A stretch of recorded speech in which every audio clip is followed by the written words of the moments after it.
Lege sortatu direnei sari ematea eta beste kartel guztien erakusketa ere zabaltzea. Eta bigarrenik, Loinatz jaietako aurkezpena, pixka bat programaren egitaraua nondik nora joango da, aurkeztuko digu gero Aitor. Aurren edo gazten kartelei dagokinez, lehendabizi eskertu, ikastetxeetatik urtero egiten duten lan hori, ikusi dan bezala, 54 lan sortzeko kopuru politie da. Helduetan ere 12 lan izan die, hortio 4 aukerat izan die. Horten, pixka bat konplexua gara izan gehiago, zertik izan dugu abaniku zabalagoa, lau aukera bat izan ditugu, eta garrezagoa da bakarra aukeratzea. Ze esango nukeen kalitatez eta hori, zen edizu esatea. Betikoa, zail izaten dela hori aukeratzea.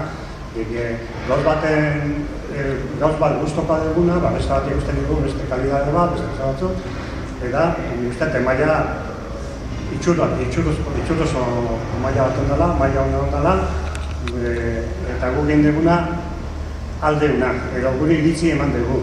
7 eta 15 urte bitartekoetan Irati González Oiarbide izan dela irabazlea, eta helduen maila Irene Sarria. Orduan, nik biri galdetuko nikena da, zertan oinarritu dien beraien kartela egiteko parain, ez? Nik pentsau nuen okan moduko bat ikea, eta gero jartzea B-forma eta kasilla bakoitzen jasengo festatako gauzan bat jartzea. Ni iaz Sorginaren jaitxiera zuzenean ikusi nuen, eta zirrara egin zidan, zirrara handia. Magikoa iruditu zitzaidan herriko argi guztia itzali zirenean, une hori magikoa iruditu zitzaidan eta erreskatatu nahi izan dut. Eta, aurten ere hemen espero dut egotea ikusteko.